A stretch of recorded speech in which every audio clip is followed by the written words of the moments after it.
Hello people, welcome back to the channel Clutch Gooners. So, match week 29, Arsenal versus Chelsea.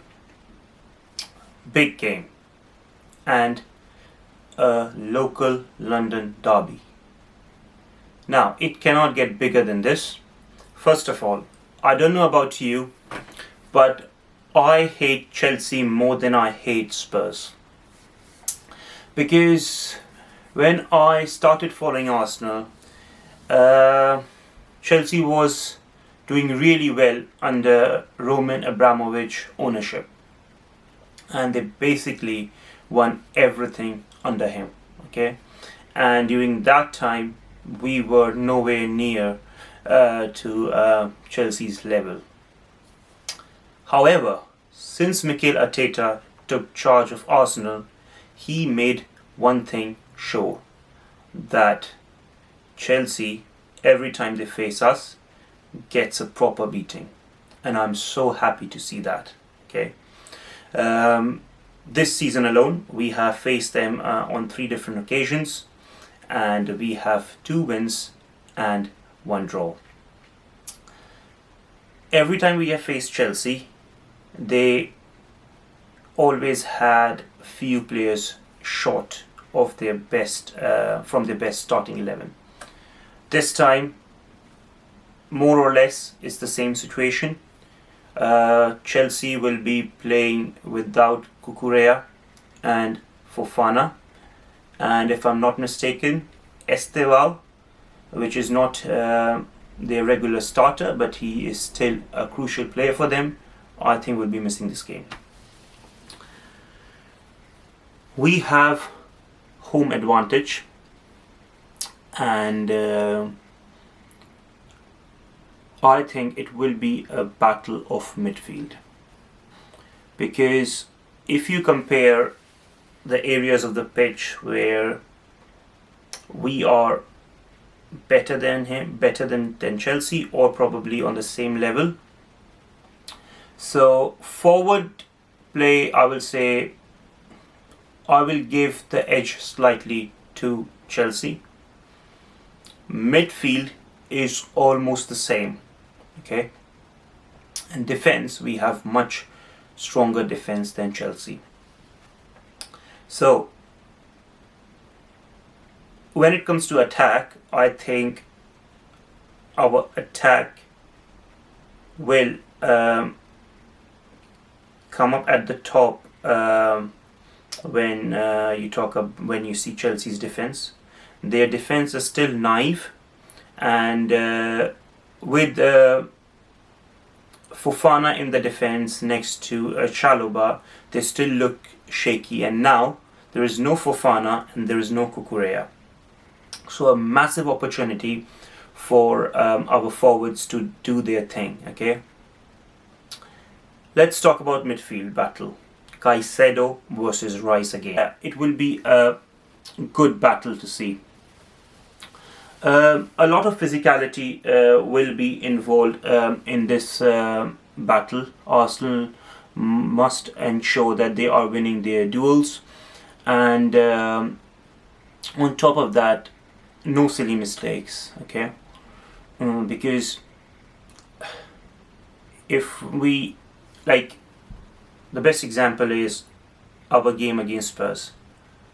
One mistake from Rice, and you can see how quickly in Premier League you can get punished. And we are not playing Tottenham, we are playing Chelsea. Chelsea is a far better side than Tottenham. So yeah, no lapse of concentration. We need to stay focused, and I think what Chelsea's midfield want to do in this game is to make sure Zubimendi and Rice are not getting involved too much, because if they can keep Rice and Zubimendi quiet, I think they can probably nick a point or something. Otherwise, our rock solid defense can handle Chelsea's attack. By saying that, I still expect Chelsea to at least score a goal. Okay. But if our defenders are focused, or not giving the ball away, or not cracking under pressure, we should get the job done. So yeah, it. By the way, I am looking forward to Viktor Gyökeres. Now, easily, that was Viktor Gyökeres' best performance against, like in this whole season against Spurs.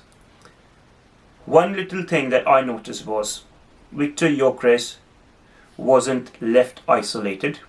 There were players around him, and he was involved a lot more in the game. I don't know if you have seen like stats